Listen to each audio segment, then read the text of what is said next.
Infertility और reproductive medicine specialist हूँ। आज फिर आपके बीच हूँ अपने फैक्ट एंड मिथ सीरीज़ के साथ। आज हम लोग आईवीएफ से रिलेटेड और टेस्ट ट्यूब बेबी से रिलेटेड कुछ अवधारणाओं को गलत प्रूव करने की कोशिश करेंगे और आपको सही बात बताने की मैं कोशिश करूँगी। जब कभी भी मैंने देखा है कि मैं किसी भी पेशेंट को ये कहती हूँ कि अब आपकी शादी के इतने दिन हो चुके हैं और हम लोग इतने दिन से ट्रीटमेंट कर रहे हैं, अब आपको आईवीएफ के लिए जाना चाहिए, तो उनका या उनकी मम्मी या उनकी मदर इन लॉ का नेक्स्ट क्वेश्चन होता है, मैडम अभी इतनी जल्दी आईवीएफ क्यों कराएं, अभी तो पूरी उम्र पड़ी है आईवीएफ कराने के लिए। तो मैं आपको बताना चाहती हूँ कि यह अवधारणा बिल्कुल गलत है। आईवीएफ कराने के लिए पूरी उम्र बिल्कुल भी नहीं पड़ी हुई है। मैंने अपने पहले वीडियोस में आपको बताया है कि औरत की प्रजनन क्षमता की सबसे बड़ी रीज़न उसकी एज होती है। अगर आपके अंदर कोई भी कमी नहीं है, जैसे जैसे आपकी एज बढ़ती है आपकी प्रजनन क्षमता कम होती जाती है और आप जितना लेट कोई भी फर्टिलिटी ट्रीटमेंट लेंगे, चाहे वो आईवीएफ ही क्यों ना हो, उसके रिजल्ट्स ख़राब होते जाएंगे एज बढ़ने के साथ। तो अगर आप में कोई ऐसी बीमारी है जैसे कि आपका ट्यूब बंद है या आपके अंदर अंडे कम हो रहे हैं, अंडे बनने की क्षमता कम है, या आप एंडोमेट्रियोसिस जैसी किसी बीमारी से ग्रसित है और आपका डॉक्टर आपको सलाह दे रहा है, या आपके अंदर कोई भी कमी नहीं है, आपकी सारी जांचें हो गई हैं, दवा खा लिया आपने, आईयूआई करा लिया, दूरबीन जांच करा लिया और फिर भी आपको बच्चा नहीं हो रहा है, जिसे हम अनएक्सप्लेन्ड इनफर्टिलिटी कहते हैं। अगर आप समय से आईवीएफ या टेस्ट ट्यूब बेबी कराते हैं तो आपके सफल होने के चांसेस ज़्यादा होंगे, उस बच्चे को नॉर्मल होने के चांसेस ज़्यादा होंगे। इसलिए अपने डॉक्टर के सलाह अनुसार समय रहते हुए आपको आईवीएफ कराने की ज़रूरत है। आईवीएफ कराने के लिए पूरी उम्र नहीं पड़ी होती है। अगर आपकी उम्र 35 से नीचे है और आप टेस्ट ट्यूब बेबी कराते हैं तो मैक्सिमम सक्सेस रेट आपको मिलती है 40 to 45%। यही सक्सेस रेट जब आपकी उम्र 40 के पास हो जाती है या उसके पार हो जाती है तो 5% से नीचे हो जाती है। तो बिल्कुल भी आप इन लोगों की बातों में आकर के अपना समय इस बात पे ना बर्बाद करें। दूसरी अवधारणा, क्यों लोग आईवीएफ कराने से बचते हैं। सबके दिमाग में, स्पेशली हस्बैंड्स, इन लॉज, बड़े बूढ़ों के दिमाग में क्या रहता है कि आईवीएफ से पैदा हुआ बच्चा हमारा नहीं होता है। ये बहुत बड़ी गलत अवधारणा है। आईवीएफ से पैदा हुआ बच्चा बिल्कुल आपका होता है, 100% आपका होता है। अगर आपके अंदर अंडे हैं और आपके पति के अंदर एक भी बीज है, 2 भी बीज है, तो भी उससे हमारे पास ऐसी ऐसी प्रक्रिया तकनीक आ गई है कि उससे हम आपको आईवीएफ करते हैं और वो बच्चा आपका होता है। आईवीएफ प्रक्रिया यहाँ मैं आपको समझाने की कोशिश करूँगी। आईवीएफ, जिसको आप टेस्ट ट्यूब बेबी कहते हैं, वो 2 तरह से की जाती है। अधिकतर लोगों में जिनको मासिक रेगुलरली आता है, जिनकी प्रजनन क्षमता, अंडा बनने की क्षमता अच्छी है, जिनके अंदर 4-5 अंडे पड़े हैं कम से कम, उन सबको हम 10 दिन इंजेक्शन लगाते हैं। इंजेक्शन लगा के हमारा एम होता है कि हम 4 से 6 अंडे बनाएं और उन अंडों को फिर हम आपको हल्की बेहोशी दे करके मशीन द्वारा बाहर निकालते हैं अल्ट्रासाउंड से देख करके, और उसको आपके पति के बीज के साथ एक मशीन में निषेचित करते हैं और उस गर्भ को बढ़ाते हैं, फिर आपके गर्भाशय में डालते हैं और इससे जो बच्चा पैदा होता है वो आपके अपने अंडे और आपके पति के स्पर्म से होता है। कुछ लोगों में कुछ बीमारियां होती हैं जिनकी वजह से उनको अपना अंडा नहीं बन सकता है, या उनका अंडाशय निकाल दिया गया है, या पास्ट में उनको कभी कैंसर हुआ था, या कुछ जेनेटिक बीमारियां हैं जो बार बार उनके बच्चों में हो रही हैं, या किसी को मेनोपॉज हो चुका है, उसके अंदर अपने अंडे हैं ही नहीं। इन लोगों को जब आईवीएफ की ज़रूरत होती है तो इन लोगों को जो हम आईवीएफ करते हैं वो हम एग डोनेशन से करते हैं। एग डोनेशन का मतलब क्या होता है कि हम किसी ऐसी महिला जिसकी उम्र 30 के नीचे हो, जिसके अपने बच्चे पैदा हो चुके हों, जिसके अंदर कोई कमी ना हो, ऐसी कोई महिला को हम लेते हैं और वो भी हम अपने आप नहीं चूज़ करते हैं। उसके लिए हमारे पास गाइडलाइंस हैं और आईसीएमआर इंडिया का एक बॉडी है जो ये डिसाइड करता है ART बैंक्स, उन ART बैंक्स को हम फीस दे करके इन महिलाओं को लेते हैं और इन महिलाओं पे वो इंजेक्शन्स लगाते हैं। वो इंजेक्शन से जो अंडे बनते हैं उनको हम बाहर निकालते हैं। फिर आपके पति से उस अंडे को निषेचित करके गर्भ तैयार करके आपकी बच्चेदानी को तैयार करके हम आपके अंदर ट्रांसफ़र करते हैं। उसको हम डोनर साइकिल कहते हैं। कभी कभी पति में स्पर्म अचानक से ख़त्म हो जाता है या उनकी कोई नस कट जाती है या कोई ऐसी बीमारी हो जाती है या उनको बचपन से उनके अंदर सीमेन में स्पर्म है ही नहीं, तो ऐसे लोगों को स्पर्म डोनेशन की ज़रूरत होती है। तो जैसे एग डोनेशन होता है वैसे ही एक स्पर्म डोनेशन होता है। आज की तारीख में इंट्रासाइटोप्लाज्मिक स्पर्म इंजेक्शन या ICSI IVF की एक लेटेस्ट प्रक्रिया आ चुकी है, जिसके तहत अगर आपके पति में 1 या 2 स्पर्म भी होते हैं, वो अगर चल भी ना रहे हों, तो भी हम उससे ये IVF की प्रक्रिया करके गर्भ बना के आपके गर्भाशय में डाल सकते हैं। तो आपके अपने जेनेटिक बच्चा होने के चांसेस 100% बढ़ गए हैं। तो ऐसा बिल्कुल नहीं है। और दूसरी चीज़ कि कोई भी चीज़ डॉक्टर अपने आप छुपा के नहीं कर सकता है। बहुत सारी मूवीज़ वगैरह देख के आप लोग के दिमाग में ये है कि डॉक्टर अंडा या बीज बदल देता है। बिलीव करिए, ये बहुत ही कॉस्टली और बहुत ही कॉम्प्लिकेटेड प्रोसीजर है। कोई भी डॉक्टर इन चीज़ों में फंसना नहीं चाहता है।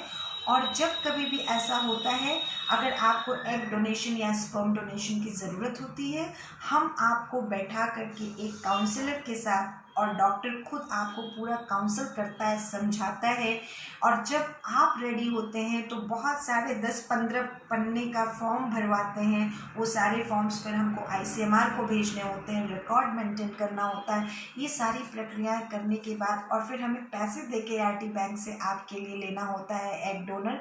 इतनी लंबी प्रक्रिया के बाद हम आपका सीमेन या एग डोनेशन कर पाते हैं।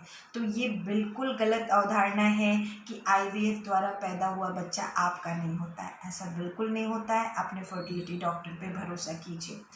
तीसरी अवधारणा इसी सीरीज़ में है कि मैडम वो फला मेरे गांव में उसने IVF कराया था, वो हर महीने IVF कराती है, उसका बच्चा ख़राब हो जाता है, बहुत मिसकैरेज होता है, मैं तो IVF नहीं कराऊंगी, बच्चा ही ख़राब हो जाता है। ऐसा बिल्कुल भी नहीं है। पता करने पे पता चला कि उसको कुछ ऐसी बीमारी थी जो इन महिलाओं को बार बार प्रेगनेंसी लॉस होता है, रिकरेंट प्रेगनेंसी लॉसेस कहते हैं, जिसको 50% लोगों में कारण पता होता है, 50% में नहीं होता है। वो जेनेटिक हो सकता है, वो औरत के शरीर से बच्चे को खाना पीना ना मिल रहा हो वो कारण हो सकता है, या उसकी बॉडी उस बच्चे को रिजेक्ट कर रही हो ये कारण हो सकता है। लेकिन IVF पर से मिसकैरेज रेट नहीं बढ़ाता है। IVF से मिसकैरेज के रेट्स बिल्कुल वैसे ही होते हैं जैसे कि आपके नॉर्मल पॉपुलेशन में होते हैं, बल्कि उससे कम भी हो सकते हैं। तो आप इस अवधारणा में बिल्कुल मत पड़िए। इसी के कंटिन्यूएशन में लोग कहते हैं मैडम हमारे गांव में तो 2-4 बच्चे हैं और वो दिमाग से पैदल हैं, उनको देख के पता चल जाता है, उनका हाथ खराब है, पैर खराब है, वो सब टेस्ट ट्यूब बेबी से पैदा हुए हैं, मैडम मैं तो नहीं कराऊंगी, मेरे बच्चे भी ऐसे हो जाएंगे। तो आपको एक गुड न्यूज़ बताऊं, जो बच्चे IVF से पैदा होते हैं वो ज़्यादा इंटेलिजेंट होते हैं। रीसेंट रिसर्च ने ये प्रूव किया है। वो स्कूल में बेटर परफॉर्म करते हैं, ज़्यादा सेल्फ कॉन्फिडेंट होते हैं। उसका रीज़न दवाओं के अलावा जो हम इतने सारे विटामिन्स वगैरह खिला रहे हैं, उसके अलावा द लेवल ऑफ केयर आप देते हैं। इतनी साल की सब फर्टिलिटी या इनफर्टिलिटी के बाद जब वो बच्चा पैदा होता है तो उसको जिस तरह का प्यार और सपोर्ट मिलता है वो उस बच्चे को और ज़्यादा अच्छा डेवलप करता है। 40 साल से ऊपर हो गए हैं IVF को आए हुए वर्ल्ड में। ये एक बून है उन सारे इनफर्टाइल कपल्स के लिए जिनकी ट्यूब्स बंद थी, जिनके हस्बैंड में सीमेन में विष नहीं था, जिनको रिकरेंट मिसकैरेज होते थे, जिनको एंडोमेट्रियोसिस या कोई ऐसी बीमारी थी, समय से पहले मेनोपॉज हो जाता था और वो लोग पहले बच्चा होने का सुख नहीं प्राप्त कर पाते थे। आज इस IVF और ICSI की टेक्निक से उन्हें भी बच्चा होना संभव हो चुका है। किराए की कोख सरोगेसी तक आ गई है। बहुत सारी महिलाएं ये काम करती हैं कि अगर आपके अंदर बहुत सारी गांठें वगैरह हैं तो ऐसी महिलाएं जिनका अपना परिवार पूरा हो चुका है वो आपके लिए आपके अंडे और आपके पति के बीच से निषेचित गर्भ को अपने गर्भाशय में रख करके और उससे जो बच्चा पैदा होता है वो आपको दे रही हैं। तो आईवीएफ ने वाकई इनफर्टिलिटी के ट्रीटमेंट का सारा सिनेरियो चेंज कर दिया है। ज़रूरत ये है कि गलत फहमियों को ना पाल करके सही बात को समझ करके सही समय पे इस टेक्निक का उपयोग करके अपनी ज़िंदगी में खुशियाँ लाने का। तो मैं बिल्कुल आपको ये समझाऊंगी कि जब आप डॉक्टर के पास जाते हैं, स्पेशली इनफर्टिलिटी स्पेशलिस्ट के पास, तो वो आपकी सारी जांच, सारा इलाज एक साथ नहीं कर सकता है। इनफर्टिलिटी का ट्रीटमेंट और जांच सब कुछ स्टेप वाइज होता है।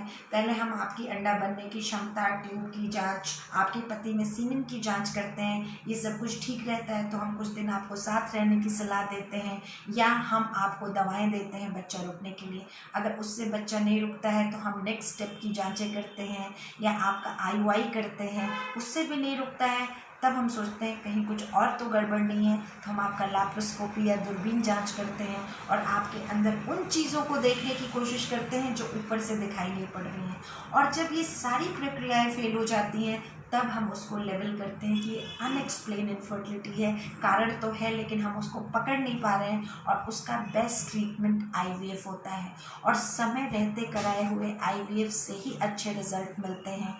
इसलिए बिल्कुल अगर आपकी ट्यूब बंद है, आपके पति के सीमेन में स्पर्म की संख्या कम है जो आगे चल के नील हो सकती है, या आप एंडोमेट्रियोसिस जैसी बीमारी के शिकार हैं, या आपकी उम्र बढ़ रही है, 35 के ऊपर जा रही है, आपकी प्रजनन क्षमता एक हार्मोन से हम लोग डायग्नोज करते हैं, एंटी मुलेरियन हार्मोन, वो कम है और आपने प्रॉपर ट्रीटमेंट ले लिया, कुछ नहीं हो रहा है, तो अपनी डॉक्टर की सलाह मान करके समय से टेस्ट ट्यूब बेबी करा ले। वरना वाकई ऐसा हो जाएगा कि कल को जब आपको बच्चा चाहिए होगा, हो सकता है आपके अंदर अंडे ना हो या आपके पति के स्पर्म ना हो, तो आपको डोनेशन लेने की ज़रूरत पड़ेगी और उस वक्त वो बच्चा 50% या 100% आप दोनों का नहीं हो सकता है। इसलिए इस सारे इनफर्टिलिटी के ट्रीटमेंट में टाइम लाइन सबसे इम्पॉर्टेंट है और उसमें टॉप पे है औरत की एज। और प्लीज़ उसको ध्यान रखिए, गलत अवधारणाओं को मत पालिए और जो ट्रीटमेंट आपके लिए ज़रूरी है उसको करने की कोशिश कीजिए। उम्मीद है कि आज की मेरी इन बातों ने आपके कुछ अवधारणाओं को दूर किया होगा। इसी तरह हम मिलते रहेंगे आपसे आगे अपने मिथ और फैक्ट सीरीज़ में। और भी बहुत सारी अवधारणाएं हैं जिनको मैं बताती रहूँगी, जिससे मुझे उम्मीद है कि आपको कुछ सफलता हेल्प मिलेगी। और इन बातों को सुनकर जो आपके लिए अच्छा है बेस्ट चूज़ कीजिए। सुनिए सबकी, लेकिन करिए वही जो आपके लिए अच्छा है। Take care, good night, bye.